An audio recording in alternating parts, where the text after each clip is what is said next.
के कार्यकर्ताओं में नाराजगी है और कार्यकर्ताओं का साफ तौर पर यह मानना है कि जब इस बार विधानसभा का चुनाव हो रहा था उस समय साफ तौर पर जेडीयू की तरफ से और एनडीए की तरफ से यह प्रचार किया गया था और ये कहा गया था कि 2025 से 30 फिर से नीतीश, तो ऐसे में नीतीश कुमार को राज्यसभा भेजने की ज़रूरत क्या पड़ी। और जब से यह बात सामने आई है उसके बाद से लगातार कार्यकर्ताओं में गुस्सा देखने को मिल रहा है और यही वजह है कि जेडीयू के कोई भी नेता और जब बड़े यहाँ पर पहुँच रहे हैं मुख्यमंत्री आवास के आसपास तो उनको विरोध का सामना करना पड़ रहा है। संजय गांधी अब से थोड़ी देर पहले नीतीश कुमार के जो सबसे करीबी एमएलसी माने जाते हैं जेडीयू के, वो पहुंचे थे, उनके ऊपर लोगों ने हमला कर दिया। यहाँ पर जो कार्यकर्ता लगातार प्रदर्शन कर रहे थे उनके गाड़ी के शीशे तोड़ दिए गए।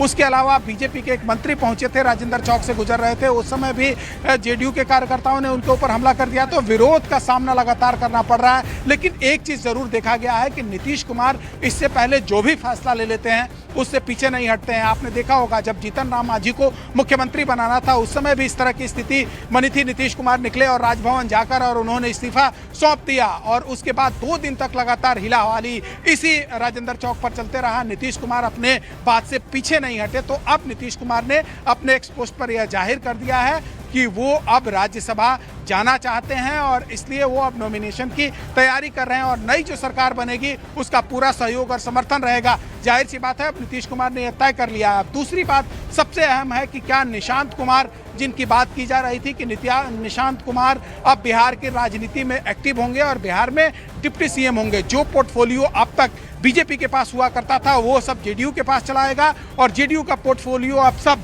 बीजेपी के पास चला जाएगा क्योंकि मुख्यमंत्री का कुर्सी इस बार बीजेपी के पास जा रहा है। तो ऐसे में अब देखना होगा कि निशांत कुमार का पार्टी ज्वाइन, कि क्या सिर्फ अपनी इच्छा पूरी करने की कोशिश नीतीश कुमार की कि मुझे संसद में भी हिस्सा लेना है, राज्यसभा भी जाना है, या फिर निशांत कुमार की एंट्री के लिए रोड मैप तैयार कर रहे हैं वो? देखिए ये दोनों बातें हो सकती है। क्या नीतीश कुमार किसी मजबूरी में अपने पद को छोड़ रहे हैं? क्या नीतीश कुमार राज्यसभा जाना चाहते हैं, चौथे सदन का सदस्य बनना चाहते हैं इसलिए वो दिल्ली केंद्र की राजनीति में जाना चाहते हैं, या फिर अपने बेटे की एंट्री कराना चाहते हैं इसलिए नीतीश कुमार चाहते हैं कि बिहार में उनका बेटा डिप्टी सीएम हो जाए और अपने केंद्र की राजनीति में चला जाए? ये तो अब नीतीश कुमार ही बता पाएंगे। लेकिन जो एक्स पोस्ट आया है ये साफ तौर पर दिखा रहा है कि नीतीश कुमार जो है वो अब राज्यसभा जाएंगे और नॉमिनेशन की तैयारियां हो रही है। अब सबसे अहम ये हो जाता है कि क्या निशांत कुमार की राजनीति में एंट्री होगी, जिसकी चर्चा पिछले कई महीनों से लगातार चल रही थी और अभी जो जानकारी मिली है उसके मुताबिक हो सकता है कि आज ही निशांत कुमार जेडीयू ज्वाइन करें, क्योंकि जब नई सरकार बनेगी तो उस समय अगर उनको डिप्टी सीएम बनाया जाएगा तो उनको 6 महीने के अंदर में किसी सदन का सदस्य होना जरूरी है, यानी कि या तो विधानसभा का सदस्य बने और नहीं तो एमएलसी का पद उनको दिया जाए। तो बस अब चंद घंटे की बात है, लेकिन इतना तो अब साफ हो गया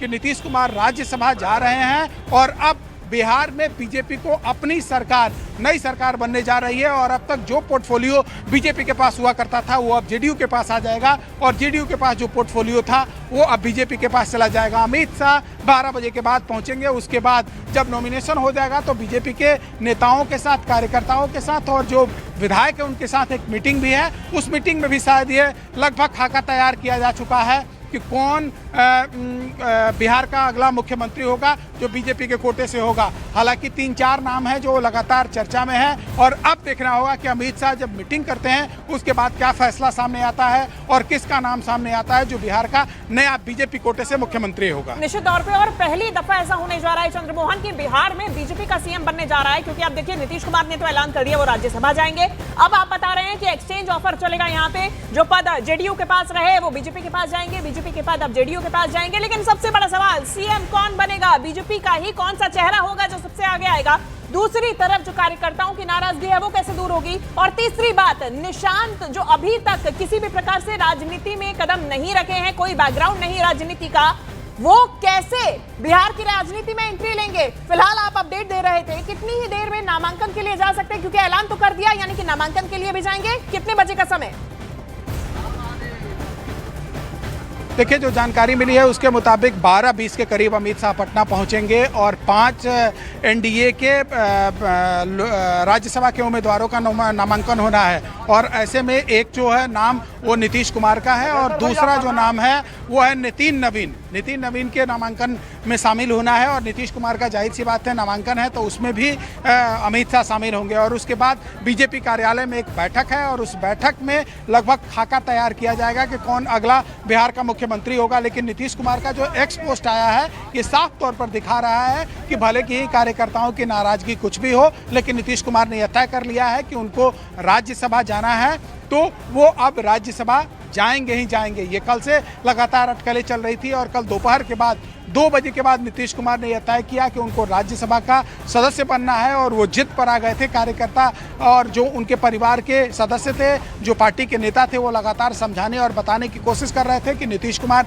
बिहार की राजनीति में रहे। लेकिन नीतीश कुमार ने साफ तौर पर यह कह दिया कि अब वो बिहार की राजनीति में नहीं बल्कि केंद्र की राजनीति में रहना चाहते हैं और यही वजह है कि नीतीश कुमार ने यह फैसला लिया है। और एक बार फिर से एक तस्वीर आपको दिखाने की कोशिश करेंगे। देखिए जो जेडीयू के तमाम कार्यकर्ता हैं वो यहाँ मुख्यमंत्री आवास के बाहर मौजूद हैं और देखिए किस तरह से बैरिकेडिंग किया गया है। चारों तरफ से पुलिसकर्मियों की तैनाती कर दी गई है और इस इलाके में 144 लगा दिया गया है और चारों तरफ से कॉर्डन कर दिया गया है। जो बाहर से गाड़ियां हैं वो ऑफिसर्स की गाड़ियों को और नेता लोगों की गाड़ी को छोड़कर किसी की गाड़ी नहीं आ सकती है। तो पूरी तरीके से चाक चौबंद व्यवस्था की गई है ताकि कार्यकर्ताओं का यहाँ बड़ा हुजूम ना आ जाए। और अब देखना ये होगा, जो जानकारी मिल रही है उसके मुताबिक कि नीतीश कुमार 2 बजे के करीब यहाँ से निकलेंगे मुख्यमंत्री आवास से, जब वो नॉमिनेशन करने के लिए राज्यसभा के लिए पहुँचेंगे।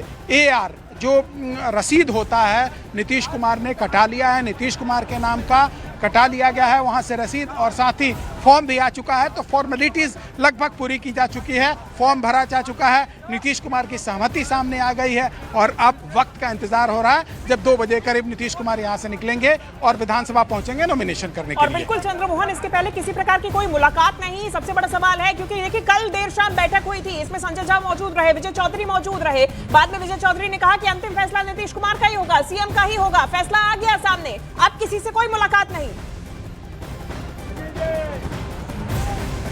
देखिए कल सुबह 9:40 पर संजय झा जो जेडीयू के राष्ट्रीय कार्यकारी अध्यक्ष हैं वो पटना पहुंचे थे, अपने घर पहुंचे और 5 मिनट बाद वहां से निकलकर सीधे मुख्यमंत्री आवास पहुंचे थे और उसके बाद तकरीबन 1 बजे तक मुख्यमंत्री आवास में मौजूद थे। और उसके बाद से ही लगातार अब जो वरीय नेता हैं उनके आने का सिलसिला शुरू हो गया। विजेंद्र यादव जो अभी बिहार सरकार में मंत्री हैं, नीतीश कुमार के करीबी माने जाते हैं, नीतीश कुमार के थिंक टैंक माने जाते हैं, वो पहुंचे थे। उसके अलावा विजय चौधरी यहाँ पर पहुंचे थे, अशोक चौधरी पहुंचे थे, नीतीश कुमार के जो करीबी नेता हैं वो सभी लोग यहाँ पर पहुंचे थे और उनको समझाने और बताने की कोशिश कर रहे थे कि नीतीश कुमार बिहार के राजनीति में रहे। लेकिन नीतीश कुमार ने 2 बजे यह मन बना लिया कि नीतीश कुमार अब वो राज्यसभा की सदस्य बनना चाहते हैं, केंद्र की राजनीति में जाना चाहते हैं। और उसके बाद फिर हलचल तेज हुई और आज सुबह से ही जो जेडीयू के कार्यकर्ता हैं उनका मुख्यमंत्री आवास के बाहर देखिए जमावड़ा शुरू हुआ। तो ये तमाम नेता और कार्यकर्ता हैं सुबह से यहाँ पहुँच रहे हैं। तो वहीं दूसरी तरफ इस पूरे इलाके को कॉर्डन किया गया है और एक तस्वीर आपको दिखाने की कोशिश करेंगे। ये देखिए बिल्कुल, और ये जमावड़ा अभी से नहीं सुबह से देखा जा रहा है, काफी आक्रोश है। चंद्रमोहन, फिलहाल बहुत शुक्रिया आपका ये तमाम तस्वीरें जानकारी हम तक पहुंचाने के लिए।